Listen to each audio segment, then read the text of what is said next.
Welcome to the Law Office of Bryan Fagan podcast, where we empower Texas families through knowledge and compassion. Look, we get it. Divorce is one of the toughest things you can go through. It's not just an emotional journey, it's a really complex financial one, too. In this explainer, we're going to focus on a path that can make the financial side a whole lot smoother: uncontested property division, right here in Texas. So let's dive in.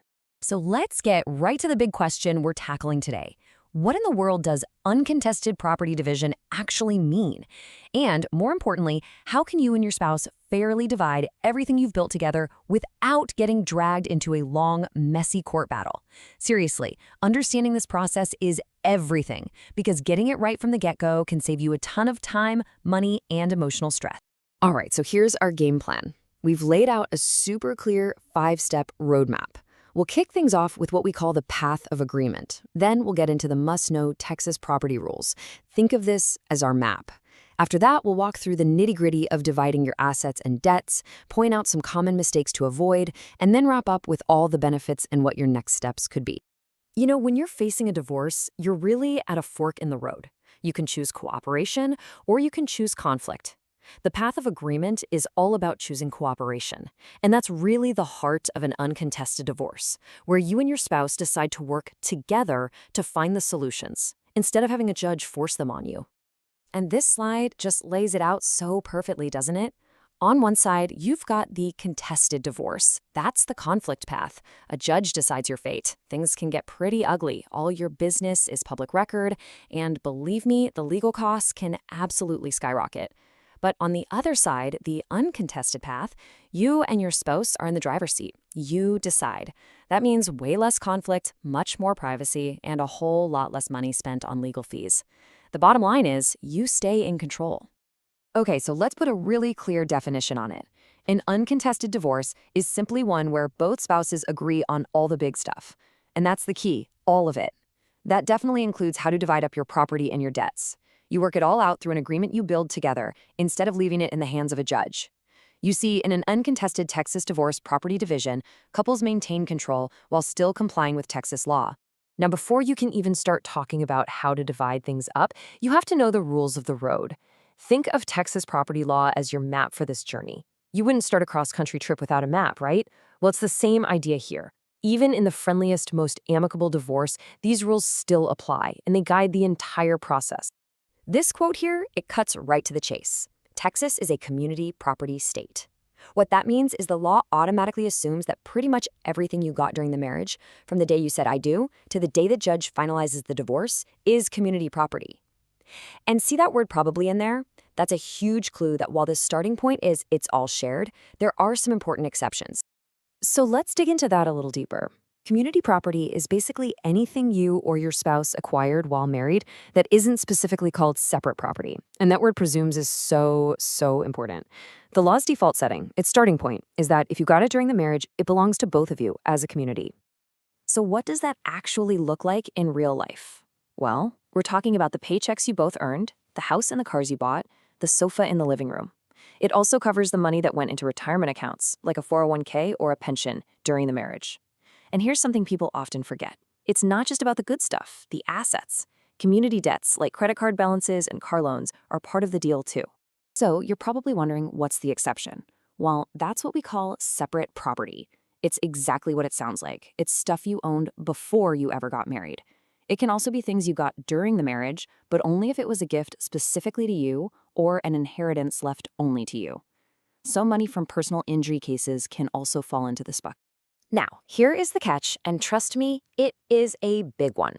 If you want to claim something is your separate property, the burden of proof is on you. You can't just say, "Oh, my aunt gave me that." You have to prove it with what the law calls clear and convincing evidence. This isn't just he said, she said. We're talking about a really high bar to clear, and it usually means you need paperwork and solid documentation to back it up. Okay, so we've got our map. We understand the rules of community and separate property. Now, let's get down to the nitty-gritty. How do you actually go about sorting through everything you own and owe? Let's break down the process. This 4-step process really is the heart of it all. First, you got to get everything out on the table. Make a huge list of every single asset and every single debt. No hiding things. Step 2, you use those rules we just talked about to label each item. Is it community or separate? 3, you figure out what all the community stuff is worth, its fair market value. And finally, with all that info in front of you, you can work together to create a division that you both agree is just and right. And that's the Texas standard for fairness.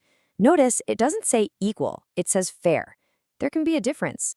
And that list can get pretty complicated fast. You've got real estate. Are you going to sell the house, or will one of you buy the other out? Retirement accounts are huge, and you'll often need a special court order called a QDRO. Think of it as a special set of instructions for the bank. And yeah, you still need it even if you agree on everything. If there's a business involved, it has to be valued. And don't forget the weird stuff. Art, collectibles, even crypto. It all has value and it all has to be on the table. You know, seeing all this, it's clear that even a friendly divorce has its complexities. If you're thinking about an uncontested Texas divorce and you want to make absolutely sure your agreement is done right, I really encourage you to visit www.bryanfagan.com. You'll find free articles, videos, all kinds of resources that explain these rules, and you can schedule a free consultation right there on the website. All right, let's talk about the landmines. Even when couples have the absolute best intentions, it is so easy to make mistakes that can blow up your agreement and cause huge problems later on. Just knowing what these common pitfalls are is the first step to making sure you don't fall into them. So here are some of the big ones. Forgetting about retirement accounts is a classic mistake. People just forget to account for how much they grew during the marriage. Another is taxes. Moving some of these assets around can trigger a massive tax bill if you're not careful. Failing to refinance joint debts? Oh man, this one is a nightmare waiting to happen. If your ex defaults on a loan with your name on it, your credit is toast.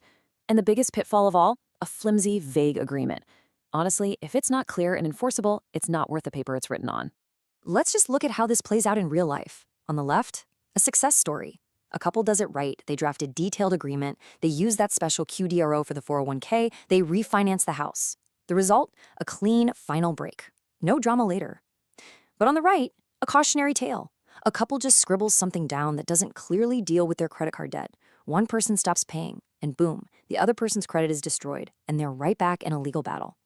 It just goes to show how critical it is to get the details right. So let's bring it all home.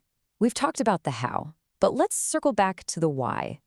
After hearing about all those potential problems, you might be asking, why even bother trying to agree?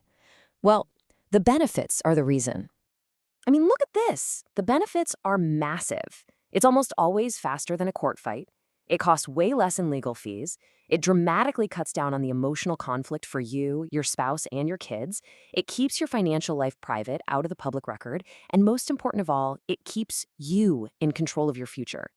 Just remember, uncontested does not mean unprotected. It just means you're choosing to protect yourself through agreement instead of through fighting. And that brings us to a really important final point. You and your spouse don't actually get the last word. A Texas judge has to look over your agreement and sign off on it. The judge's job is to make sure the deal is just and right, that it's fair to both of you. You see, even in an uncontested Texas divorce property division, the court plays this crucial oversight role. It's like a final safety check to make sure everything meets the legal standard of fairness.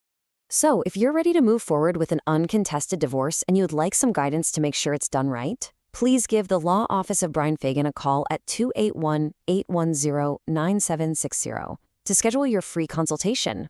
Or you can always visit bryanfagan.com for tons of free resources and support. So we'll just leave you with this one question to think about. Are you ready to take control of your future, create a fair and final agreement, and move forward with true peace of mind? Because the path of agreement makes that absolutely possible. Thank you for listening to the Law Office of Bryan Fagan podcast, where families find freedom and peace of mind through education and expert legal care. For more information or to schedule your free consultation, visit bryanfagan.com or call 281-810-9760